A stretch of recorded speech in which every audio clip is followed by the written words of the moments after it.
Alright guys, so before I begin, and before you guys jump into the comments and get very angry that this non-PhD is saying that you should actually question PhDs, please understand and watch a significant amount of this video before you jump into the comments so that you actually know where I'm coming from. So this video is about the vast amount of misinformation being spread out there and how that misinformation is being not criticized, especially by the general population. And I actually recently responded to somebody in the comments for a video somewhere where somebody was actually debunking a lot of misinformation. They're saying, oh, I'm so confused and I'm so frustrated, I don't know who to listen to anymore, so I'm just going to eat whatever I'm going to want to, or I'm going to believe this or whatever.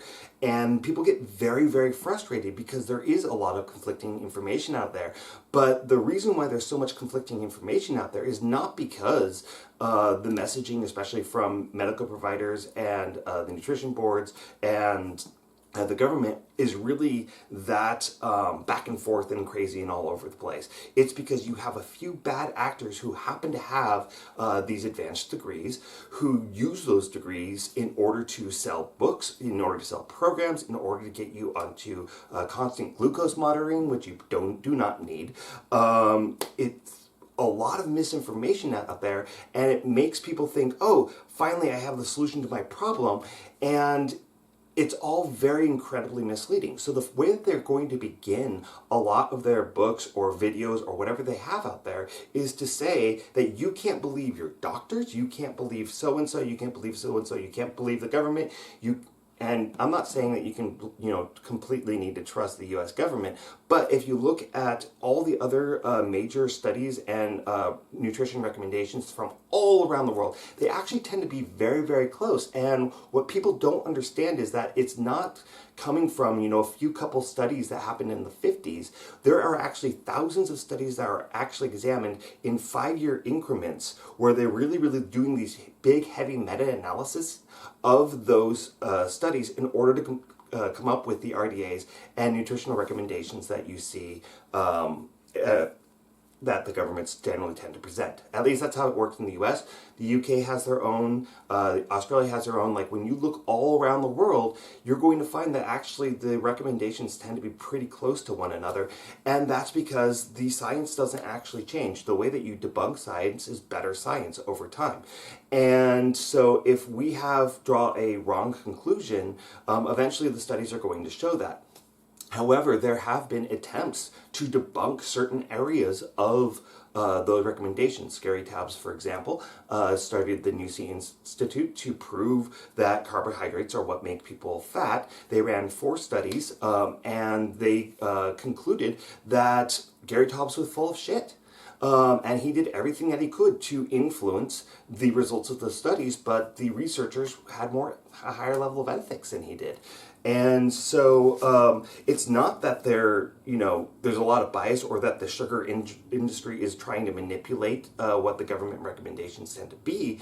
It's that the science just keeps going the same way over and over and over again. And so it's not, that absolutely terrible as far as what our recommendations are, but I do agree that the messaging, especially from government organizations, tends to be not particularly helpful for a lot of people.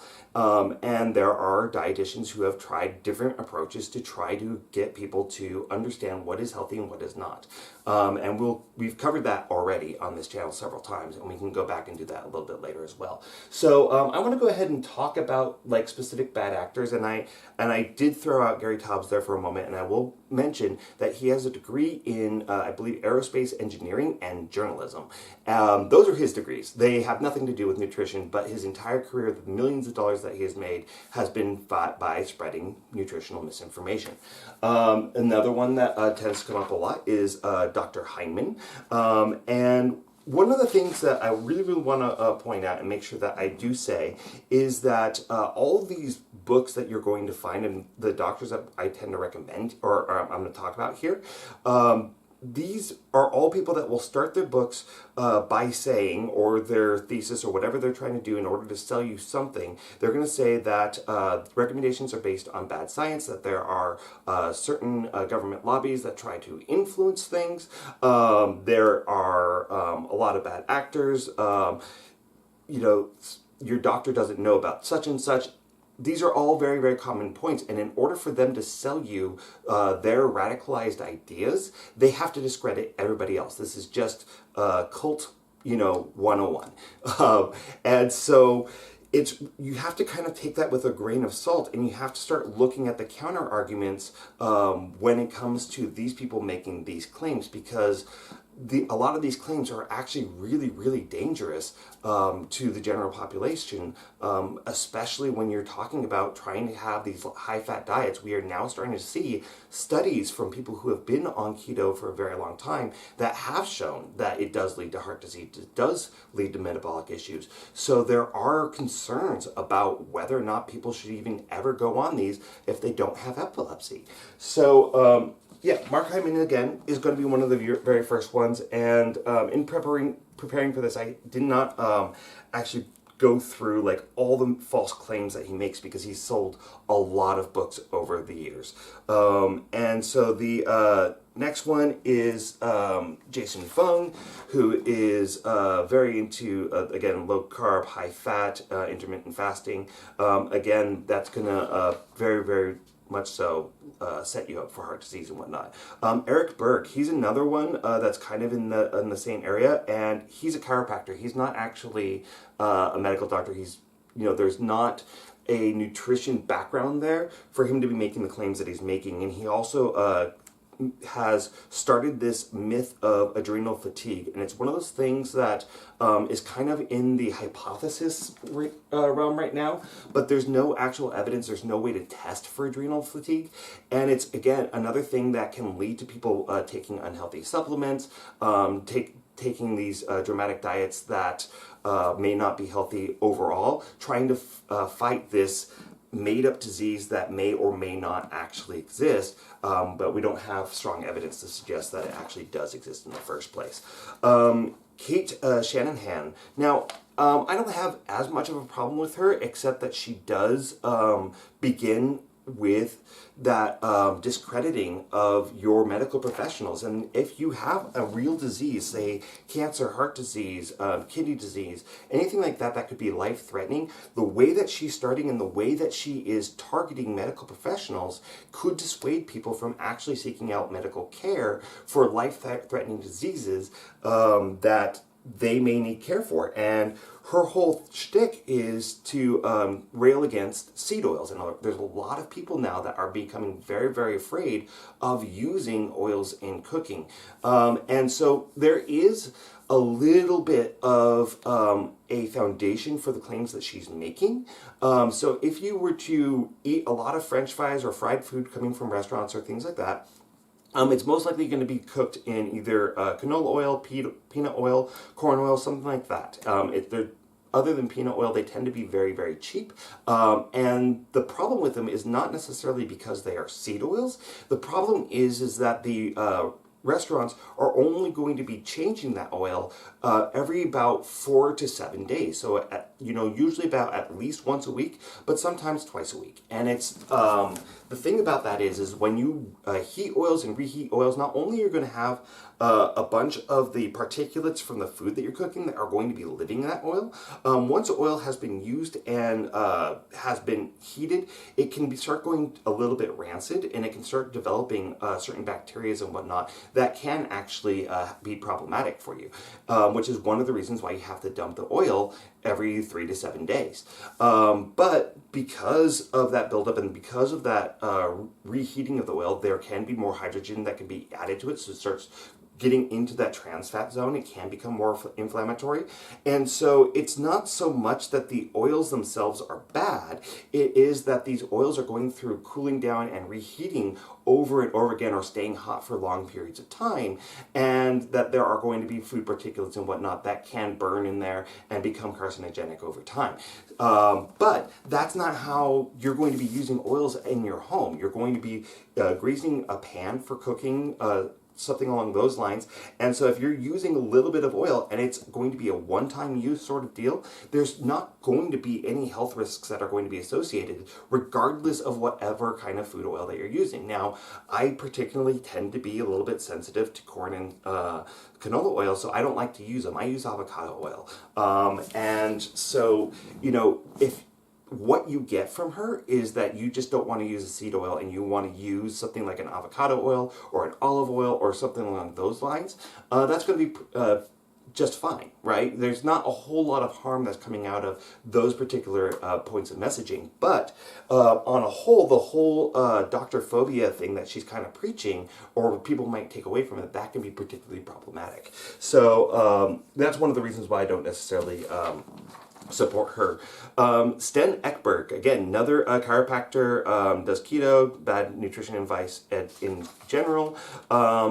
Paul Saladino. Now, this is kind of a person. Now, he started the whole carnivore diet thing, and he started actually living that lifestyle personally, and started releasing that information and actually kind of demonized plants for a little while. And he has since backtracked, and he's now actually including plants into his own personal diet, and he probably is putting that into his own videos and books and whatnot. But still having like a super high protein based diet that is really, really centered around meats.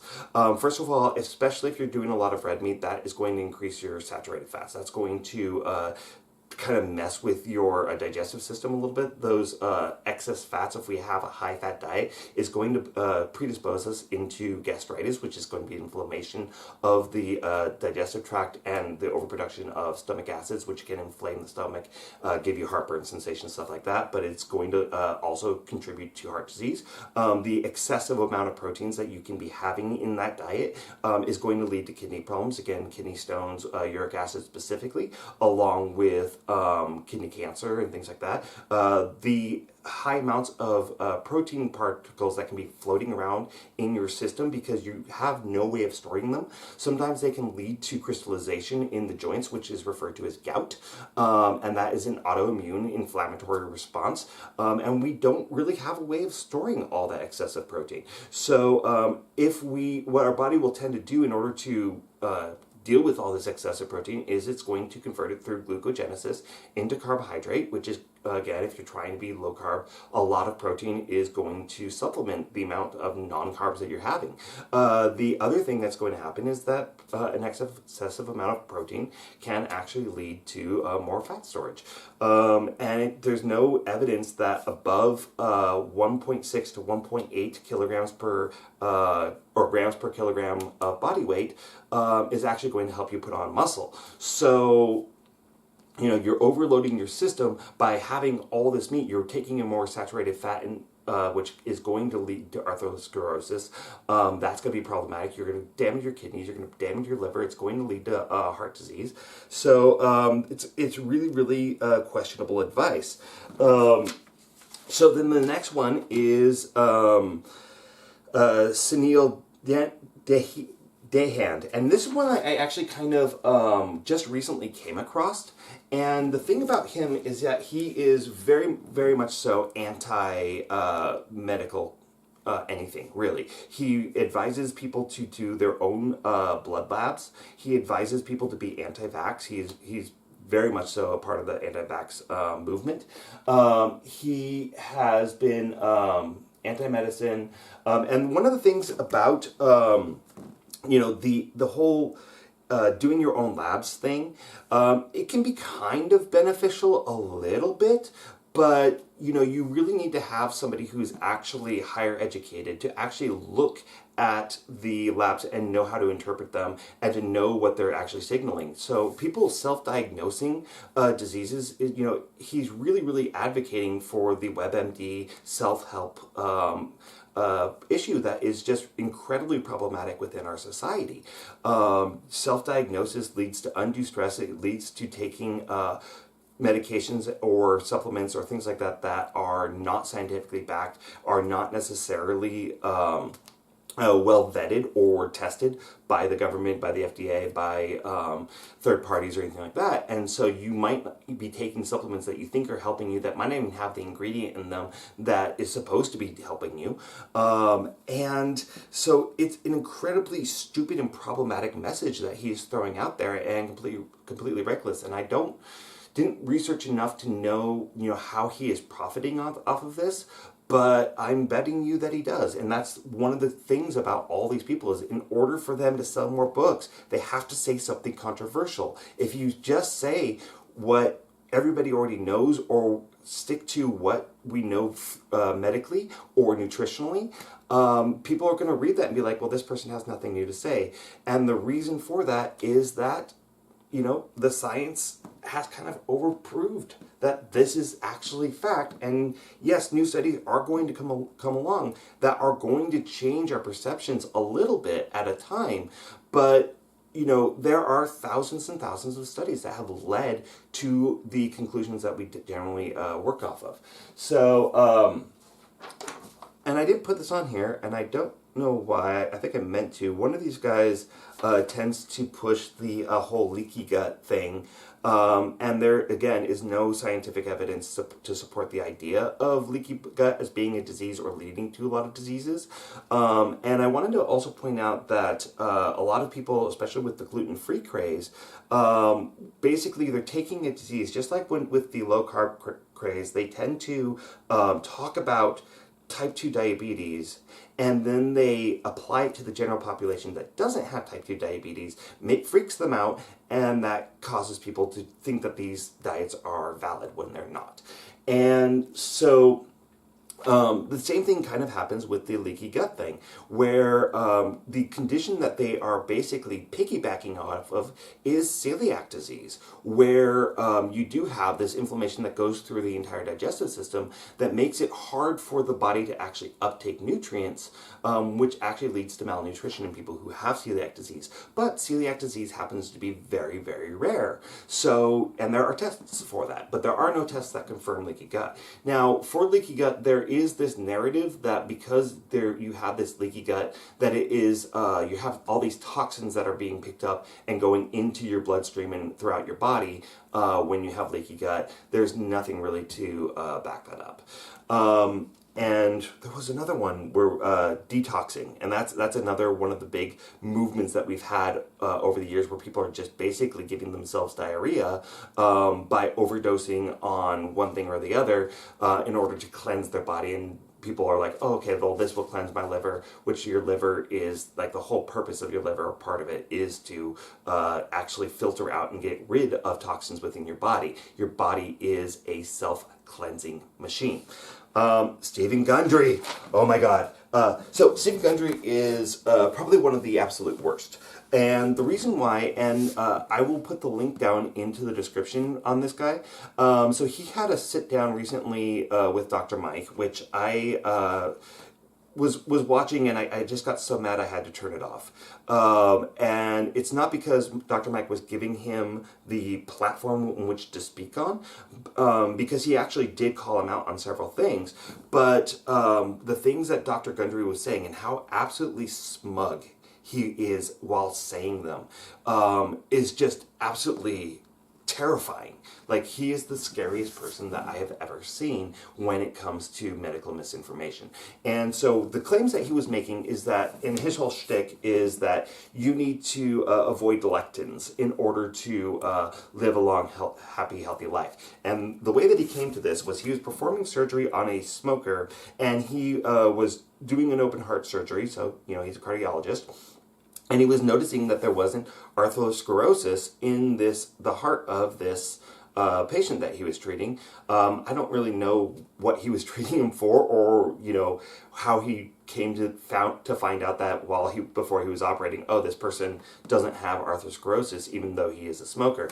And he is making the claim that smoking in itself is not harmful, as long as you avoid lectins in your diet. Lectins are plant matter that is meant for the plants to defend themselves. So he's advocating for fewer plants in your diet, vegetable phobia, and smoking.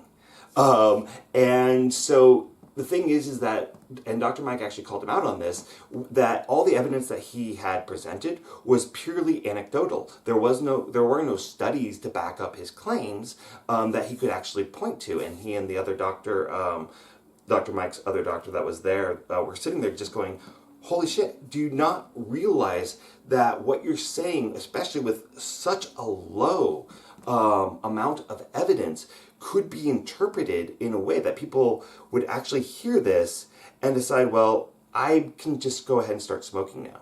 For people who want that bias confirmation, that's an incredibly dangerous thing to be saying. And, even if he happens to be right, that if you avoid lectins and then you're not going to have atherosclerosis, you're still going to have tar buildup in your lungs that is going to decrease their efficiency. And if you were to get COVID or some other lung disease, you could actually die from that.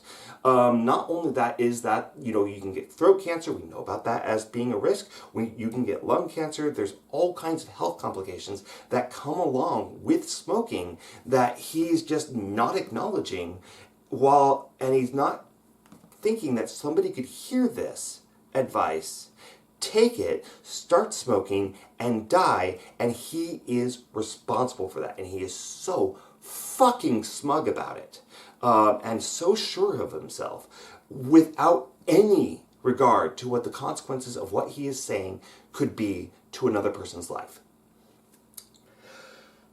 Breathe, Chris, breathe. But it does piss me off. It pisses me off to no end. And I really think that this person's medical license should be suspended. He should be disbarred. He may even need to be the victim of a class action lawsuit, similar to what the InfoWars guy went under, where he just absolutely loses fucking everything because he is just a fucking monster. And that can go for pretty much anybody on this list, really. That they're just really, really horrible people. The last one, which you probably wouldn't have heard of, but is personal to me, is Stephen Trininski. Stephen Trininski is actually, I have met him in person. He was working for the gym that I worked for last, and he was making the case for DHEA, which is a pre-testosterone hormone booster, basically. And it is taken as a supplement. It's meant to help with muscle growth. It's meant to help with a lot of things that are associated with low testosterone, such as energy, things like that. And the reason why this is personal to me is because the owner of the gym that I was working for, I was sitting there talking with my client who had mentioned that she was undergoing chemotherapy for cancer. And the owner of the gym came over and said, you need to take the DHEA supplement that Stephen Trininski had developed because it will save your life.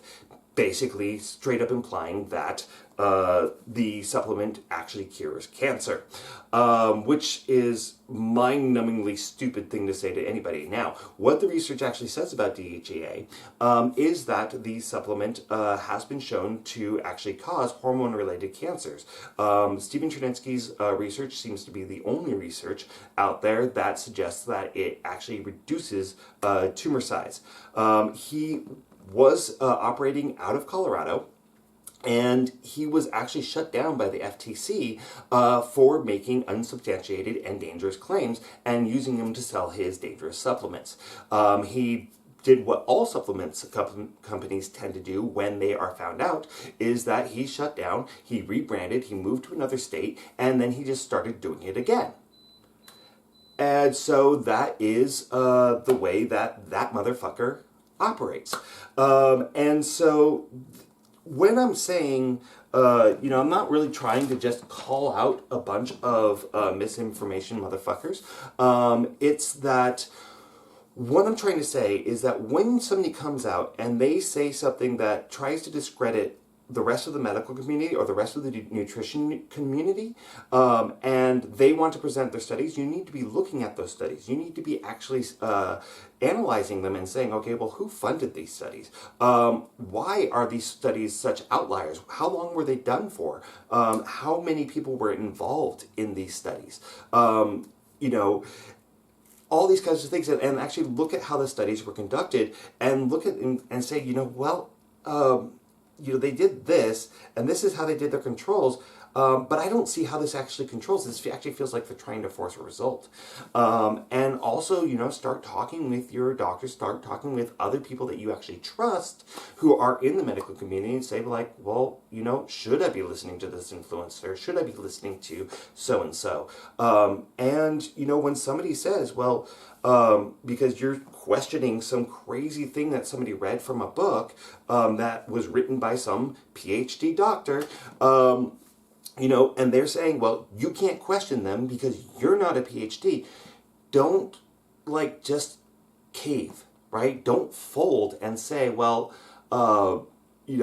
obviously this isn't crazy because I'm just Joe Blow. I don't know anything. Have faith in your own, awareness of science and your ability to actually find information. Because when you were looking at,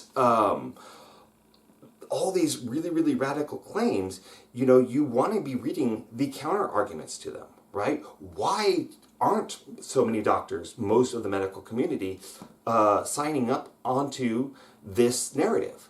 Well, it's probably because the narrative is bullshit. It's probably because this person's trying to sell you a program, a supplement, a patch, something, right? They are trying to sell you something and they do not care who they hurt with their misinformation. They are not beholden to a certain burden of evidence, while your family doctor, the person that you are seeing, probably is a lot more evidence-based than these people are. And there's probably a lot of counter evidence out there that these people are being disingenuous about how they're representing it and saying that it's just all bullshit, because it's probably not. So just because somebody happens to have a PhD doesn't mean that they aren't full of shit. Doesn't mean that you can't question them. Doesn't mean that they don't have other interests that are leading them to say things that are potentially dangerous or even fatal to you. So use critical thinking. Look at the evidence before you do anything absolutely radical. And I know some people are going to jump in the comments and be like, well, I always look at it. And a lot of people are falling for this, guys. Some of you might be. And I know that I am an influencer. I know that I am, coming out here and I'm saying something that some people are going to see as radical because I'm not a PhD. And they're going to jump into the comments and say, well, you're not a PhD, you're not, you're nobody. Who are you to criticize all these PhDs? I am somebody who looks at this, has looked at the data, and says, these fuckers are killing people. And they don't care. So, yes, this is personal to me. Yes, it makes me very angry. Yes, I am not a PhD and I am criticizing people with a higher level of education than I have. But at the end of the day, all I'm telling you to do is to think critically, to look at the data, and understand that just because they're a PhD doesn't mean the rest of the fucking PhDs in this country or this planet don't fucking disagree with them, right? They don't have some magic lens that lets them see what other PhDs don't. So if you don't want to take it from me, take it from a PhD that you can trust. Thank you, guys.